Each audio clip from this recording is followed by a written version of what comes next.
one, silly. Then find the remote, the thin black Sony. Come on, Steph, you know this. Now press the green button, the one at the top. Then decide what it is that you want. BBC. Then come on, Steph, it's the other remote, the FreeSat.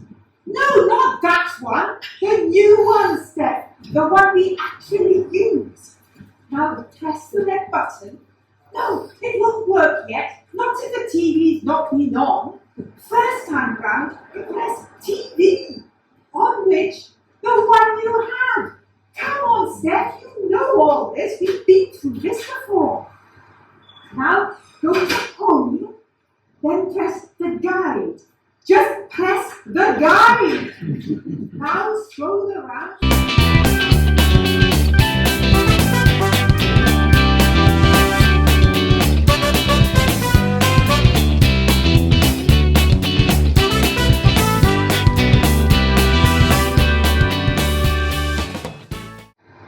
Now go to home, then press the guide. Just press the guide.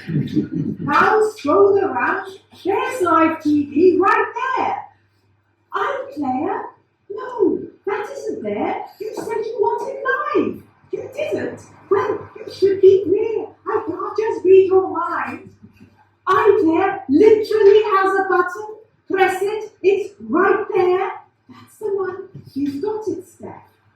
Now find the thing you want. Apprentice, must you watch that cross? Surely that's recorded. It is? Well, then we don't need this. Come on, Steph, it's simple. Go back to guide. That's it, you're there.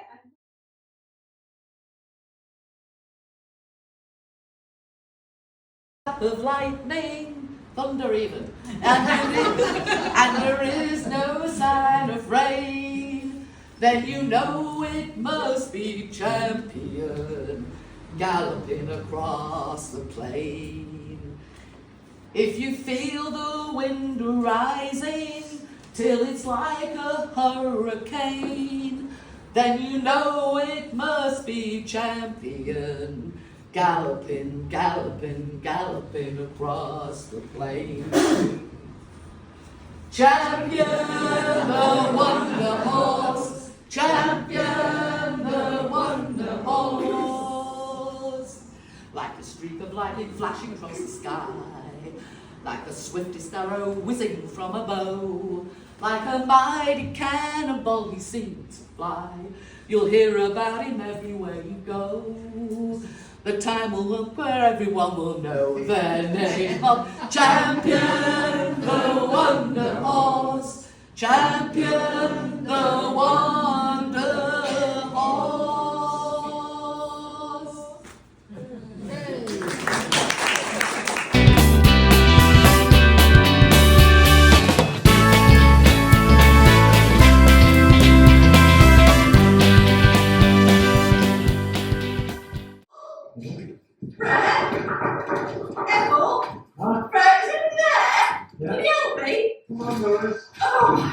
Goodness gracious. You look drunk, let me come and sit you down. Drunk, Fred. Drunk comes from the afternoon. 3 There we go. o'clock, no, I don't think so. Come on. Oh, Lord, dude. The chair, you nearly Drunk. Where's the glasses? Honestly, I'll give you drunk. Oh, Ethel.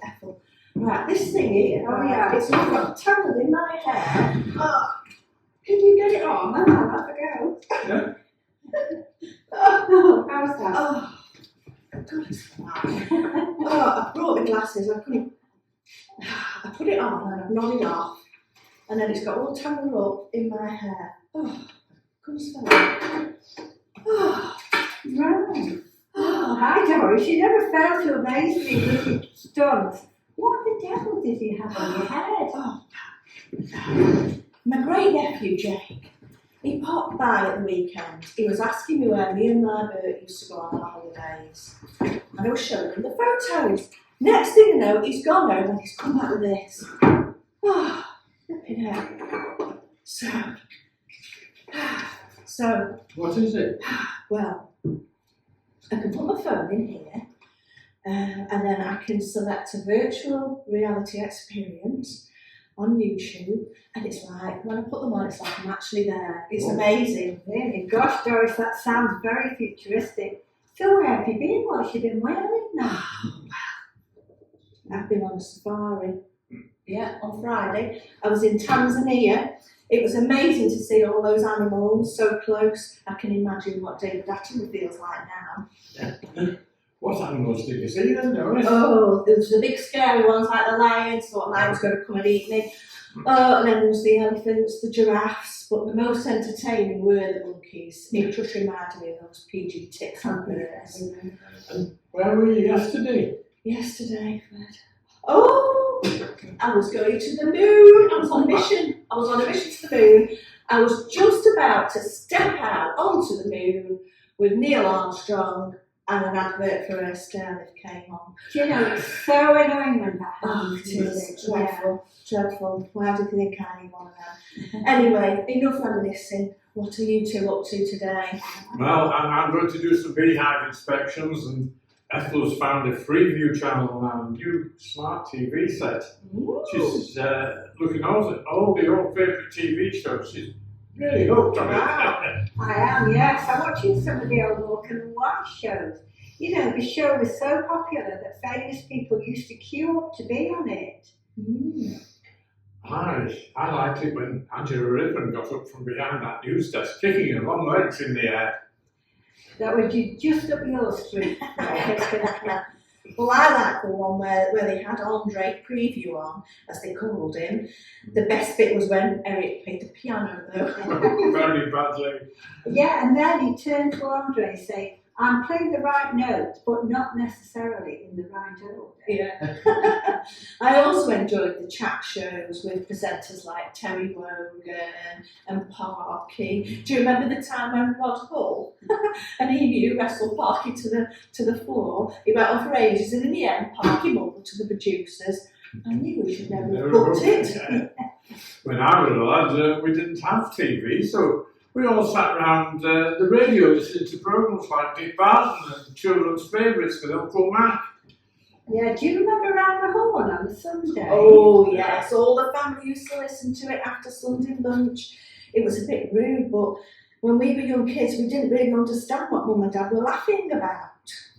Well, I bet it was about Julian and his friend Sandy. They really were really over the top about their sexuality. Yeah, they were really camp. My dad used to call them... No. Was it gay? Was it gay? No gay meant happy then. Yeah, it was Larry Grayson who coined the term gay. He used to mince onto the stage at the London Palladium shouting, what again? That reminds me of a lyric I wrote. There was Julian and his friend Sandy, and round at home they were dandy.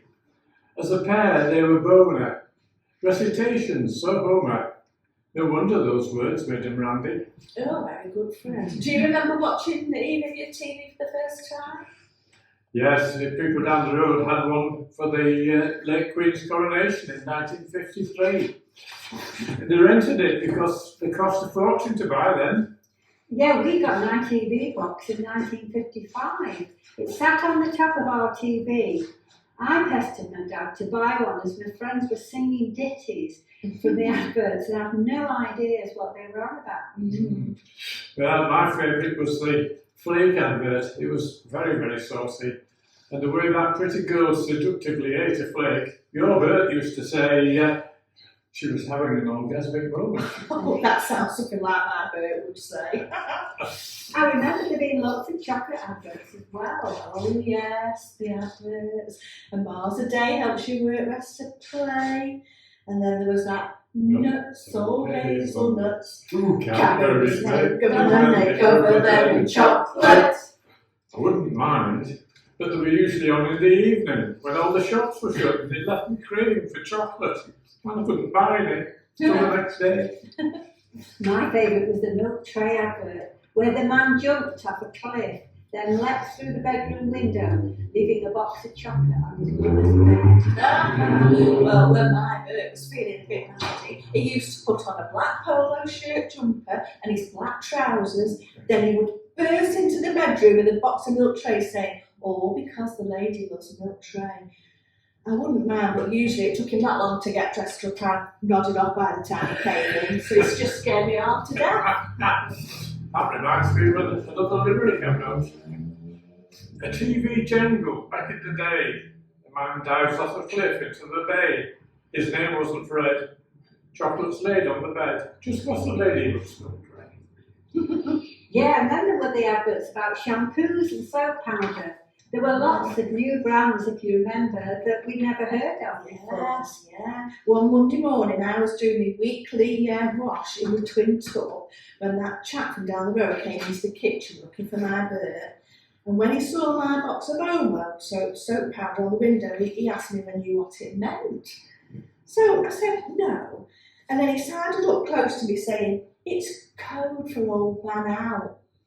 Cheeky devil. Well, I said, I told him straight that Bert was only in the shed and there'd be no hanky-panky in this house, thank you very much. Yeah.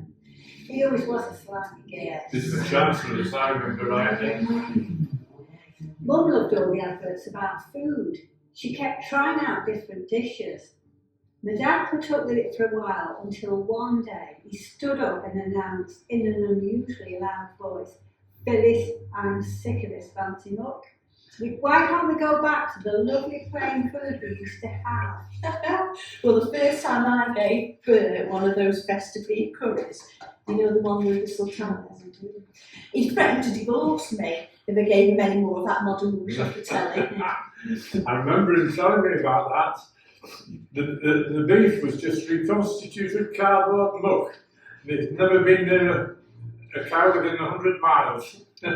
Not like the jars of curry sauce we can buy these days. I was in love with that Katie from the Oxford advert.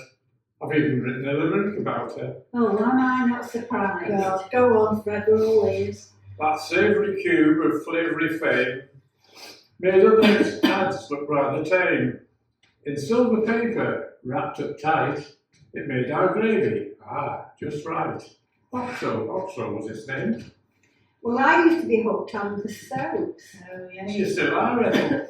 True. I remember the first ever Coronation Street in 1960. Oh, yeah, there were some bright characters there, like Ina Sharples with her hairnet, and Annie Walker was the lady of the Rover's Return. I like that feisty woman they had on the soaps back then. Elsie Tanner was my favourite. A real woman. Most men wouldn't marry someone like her. But it doesn't stop us fantasising about having an affair with a woman like that. And that's all you'll do, Fred. Anyway, moving on. I still watch EastEnders, but it's changed. It's very shouty these days. And as for the weddings, they can't have a wedding without any violence. Well, I prefer a good documentary or live events. We sat to our, glued to our black and white TV in 1969 to watch the first moon landing. And I've been just watching that Artemis 11 moon flyby from the beginning to the end. It was great. You did. Glued to the screen for the whole 10 minutes. Well, my favourite at the moment is the news. Well, that doesn't sound very sexy, Doris. But it is. I turn on to watch Trump. I watch it at 6 o'clock and I watch it at 10 o'clock. Well, he definitely isn't sexy. Well, the thing is though, Ethel, I watch it at 6 and I watch it at 10 because by then he'll have changed his mind from what he said earlier. I agree, it's fascinating, but it's sad and extremely worrying. Yes, but I just like to see what colour his hair is and whether his face matches it. And that's before he's opened his mouth. Can you imagine Starkers in the bathroom at Trump Towers having it all over spray tan? No, Ethel, I prefer not to. You have to agree that he's got a reckless mouth, and I don't think even he knows what's going to come out of it. No, well, that's why I stay up to watch him. I have a good laugh at all the nonsense he spouts. He's just barking. I bet you go to bed worried sick about what it might happen for us. What it might mean. Yeah, exactly, Fred. I've written a little about him. Oh, no. I know what I like. There's a man with a big orange face, with plans, ideas out of place. He keeps changing his mind. He's just one of a kind. Donald T, you've just won the war race. That's it. Yeah. Go back to guide. That's it, you're there. And now you press recordings. What do you mean you're sick of this? It's not my fault you've lost it. Keep going through. You set it up. It should be somewhere there. Well, if you ever cleared it out, you'd find it just like that. As it is, keep scrolling. Page down. Page down! It will be there. Seth, you're taking ages. We haven't time now anyway. The dog is by the door. The main thing is to keep your head. Write it down at least. But really, after all this time, come on, Steph, you know this.